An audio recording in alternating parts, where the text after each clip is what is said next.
পড়ে গিয়ে ছড়ে গেলে বা মরচে পড়া লোহায় কোনোভাবে আমাদের শরীরে কেটে গেলে আমরা টিটেনাসের টিকা নিয়ে থাকি।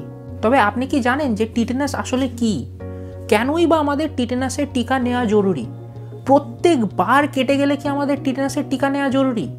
টিটেনাসের চিকিৎসা কিভাবে করা হয়? এই সমস্ত কিছুর ব্যাপারেই আজকে আমরা আলোচনা করব। নমস্কার, আমার নাম ডক্টর অঞ্জন নস্কর, আর আজকে আমরা কথা বলবো টিটেনাস সম্বন্ধে। তো প্রথমেই আমরা জানবো টিটেনাস কি এবং কি কারণে হয়। টিটেনাস বা ধনুষ্টঙ্কার হচ্ছে একটা ব্যাকটেরিয়াল ইনফেকশন, আর যে ব্যাকটেরিয়ার কারণে আমাদের টিটেনাস হয় সেই ব্যাকটেরিয়ার নাম হচ্ছে ক্লস্ট্রিডিয়াম টিটেনি। আর এই ব্যাকটেরিয়া সাধারণত মাটি বা যে কোনো নোংরা জায়গায় সাধারণত পাওয়া যায়। এবার আপনার যদি কোথাও কেটে যায় আর সেই ক্ষতস্থল যদি ঠিক করে পরিষ্কার না করা হয়, তাহলে সেই নোংরা জায়গা থেকে সংক্রমণ ছড়ালে আমাদের টিটেনাস হওয়ার সম্ভাবনা অনেকটা বেড়ে যায়। এবারে টিটেনাসের ক্ষেত্রে কি কি লক্ষণ আমরা দেখতে পাই?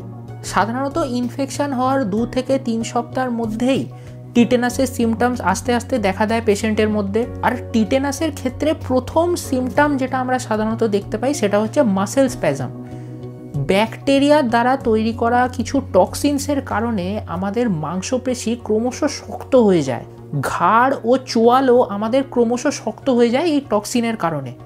এছাড়াও খিঁচ ধরে আমাদের গোটা শরীরে। কিছু কিছু ক্ষেত্রে রোগী শ্বাস না নিতে পারার কারণে মৃত্যুও হতে পারে। আর টিটেনাস হলে আমাদের পিঠ আর্চের মতো বেঁকে যায়, আর সেই কারণেই সেটাকে ধনুষ্টঙ্কার বলা হয়। এবার আমরা জানবো টিটেনাস আমাদের কখন নেওয়া প্রয়োজন। মাঠে খেলার সময় যদি বাচ্চা পড়ে গিয়ে আঘাত লাগে, আর বড়দেরও যদি কোথাও কেটে যায় এবং ক্ষতস্থলে ধুলো মাটি ময়লা লেগে থাকে, তাহলে সেই ক্ষতস্থল দ্রুত পরিষ্কার করে আপনাকে টিটেনাসের টিকা নিয়ে নিতে হবে।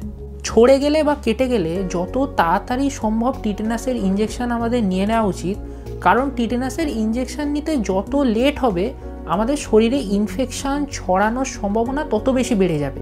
এবার আমরা জানবো টিটেনাস কি। টিটেনাসের ইঞ্জেকশন বা টিটেনাস টক্সয়েড হচ্ছে টিটেনাস ব্যাকটেরিয়ার যে টক্সিনটা আছে সেটা আমাদের শরীরে ইঞ্জেকশনের মাধ্যমে দেওয়া হয়।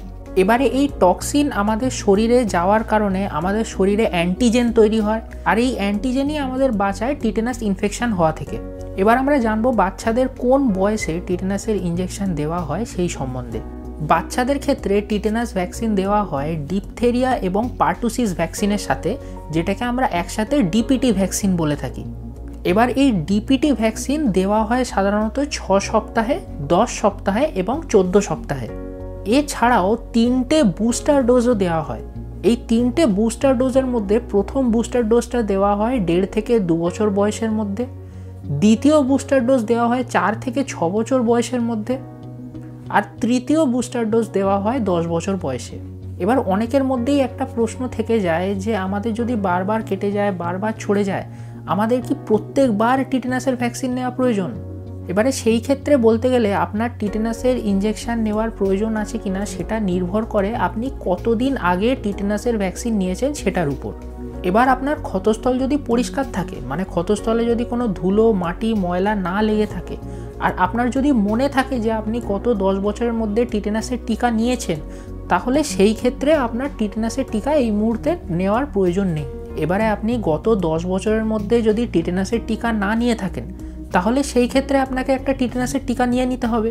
আর আপনি যদি জেনে না থাকেন যে আপনি কখনো টিটেনাসের ভ্যাকসিন নিয়েছেন কিনা, তাহলে সেই ক্ষেত্রে আপনার বয়স অনুযায়ী আপনার টিটেনাস ভ্যাকসিনের ডোজ আপনাকে কমপ্লিট করতে হবে। এবারে ক্ষতস্থলে যদি কোনো রকম ধুলো বালি ময়লা লেগে থাকে, বিশেষত যেটা আমরা রোড ট্রাফিক অ্যাক্সিডেন্টের ক্ষেত্রে দেখতে পাই, তো সেই ক্ষেত্রে আপনাকে দেখতে হবে যে গত 5 বছরের মধ্যে আপনি টিটেনাসের ভ্যাকসিন নিয়েছেন কিনা। যদি গত 5 বছরের মধ্যে আপনি টিটেনাসের ভ্যাকসিন না নিয়ে থাকেন, তাহলে এখনই আপনাকে টিটেনাসের ভ্যাকসিন নিয়ে নিতে হবে। তবে আপনি যদি গত 5 বছরের মধ্যে টিটেনাসের ভ্যাকসিন নিয়ে থাকেন, তাহলে সেই ক্ষেত্রে এখন টিটেনাসের ভ্যাকসিন নেওয়ার প্রয়োজন পড়বে না। এবারে ক্ষতস্থানে যদি ধুলো বালি ময়লা লেগে থাকে আর আপনি কবে টিটেনাসের ভ্যাকসিন নিয়েছেন সেটা আপনার মনে নেই, বা টিটেনাসের ভ্যাকসিন 10 বছর আগে নিয়েছেন, তাহলে সেই ক্ষেত্রে আপনাকে টিটেনাস টক্সয়েড ভ্যাকসিনের সাথে সাথে টিটেনাস ইমিউনোগ্লোবিউলিনও আপনাকে নিতে হবে। এবারে টিটেনাসের ট্রিটমেন্ট সম্বন্ধে যদি আমরা কথা বলি, টিটেনাসের কোনো স্পেসিফিক ট্রিটমেন্ট হয় না। অধিকাংশ ট্রিটমেন্টই যেটা টিটেনাসের ক্ষেত্রে করা হয় সেটা সিমটোম্যাটিক ম্যানেজমেন্ট। আর টিটেনাস হলে যেহেতু আমাদের মাংসপেশি শক্ত হয়ে যায়, তো সেই কারণে আমাদের মাসেল রিল্যাক্সেন্টস দেওয়া হয়।